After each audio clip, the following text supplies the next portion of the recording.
Hello, my name is Jacqueline Pollauf, and today I'm going to be talking about moving pedals on the harp. A while back, I did a video as an introduction to pedals and going over some sort of basics, especially for students who maybe have just gotten a pedal harp. And in this video today, I wanted to build on that and talk about a few slightly more complicated ways of moving pedals, such as moving two pedals at the same time or moving two pedals in opposite directions and so on. And then I also wanted to show how you would coordinate your feet with playing with your hands at the same time. Just a quick refresher before we begin. The order of the pedals is D, C, B, E, F, G, A, or if you're thinking in solfege, Re, Do, Si, Mi, Fa, So, and La. And the topmost position of the pedals is flat, then the middle position is natural, and the bottom position is sharp. Let's begin with moving two pedals at the same time, which is the next step after you're comfortable with moving pedals individually. So I'm going to use the C and the F pedals here as an example, and I'm going to move them from flat to natural. In order to keep them quiet and controlled, I'll think about it in two steps. So first moving them down and out a little bit, then resting on that bottom notch of wood, and then sliding over. And I think the really important thing to think about when you're doing this is to try and get them to move at exactly the same time. So they both come down and land and tuck right together. A lot of times when people first start doing this, there's a little bit of staggering, like they might move this one and then this one just after, but you really want them to be a pair working right together. So of course, when you're moving two pedals at the same time, they're actually moving as mirror images of each other. If I were to take this C pedal and move it to sharp, I bring it down and then tuck it into the right. Whereas with the F pedal, I bring it down and then tuck it into the left. And some people find this a bit confusing, the opposite motion of the pedals. I find it helpful to think in terms of in and out rather than right and left. So here I'll move them out and up and then out and up again. And it's important that that feels really natural to you when moving two pedals at the same time. So as you're practicing moving two pedals together, you could just use some different pairs. B and E is a pretty common pair. And I would focus on those two things, trying to make the mirror images feel really natural. And as I mentioned earlier, also trying to move them really simultaneously so that there's no staggering between the pedals. Here's a D and A, another common pair. I just did D and G, which also comes up quite a bit. If all of those are feeling pretty good, you could try some less common pairs, like B and A feels a little bit strange to move those two pedals at the same time. Or you could try D and E, another strange pair.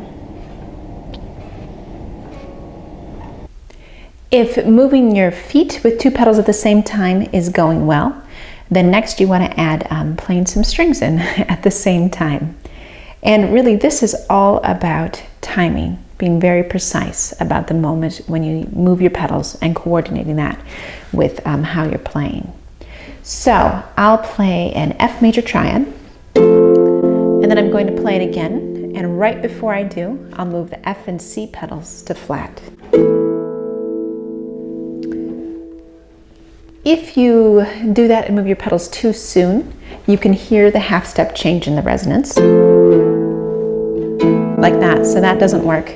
And if you move your pedals too late, you can end up with kind of an ugly, twangy sound. Something like that. So that also doesn't work. So really there are three steps to it. One is the moment when you replace your fingers on the string, and then next is when you move your pedals, and then third is when you play the strings again. And the goal is to get those three moments to happen really quickly, one right after another. So I play the strings, and then I'll replace moving and play again. It's quite smushed together. This time, how about I'll try playing, and I'll try to say now when I move my feet. So I'm gonna play, and then now.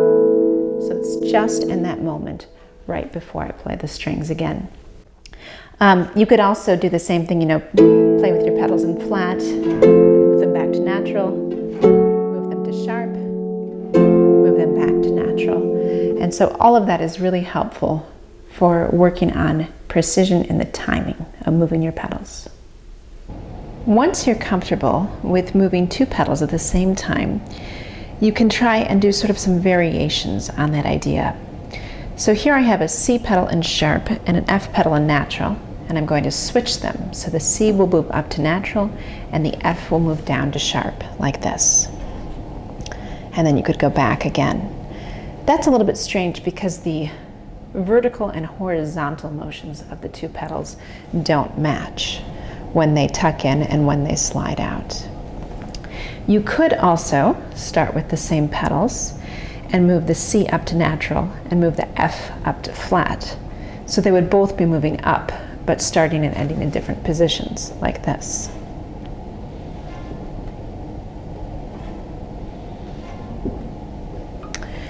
Or you could say start with both your C and your F in natural, and you could move your C up to flat and your F down to sharp at the same time. So they would be going in opposite directions. And you could do it the other way around too. So those are all variations on moving 2 pedals at the same time. There are a couple of more specialized situations that come up too.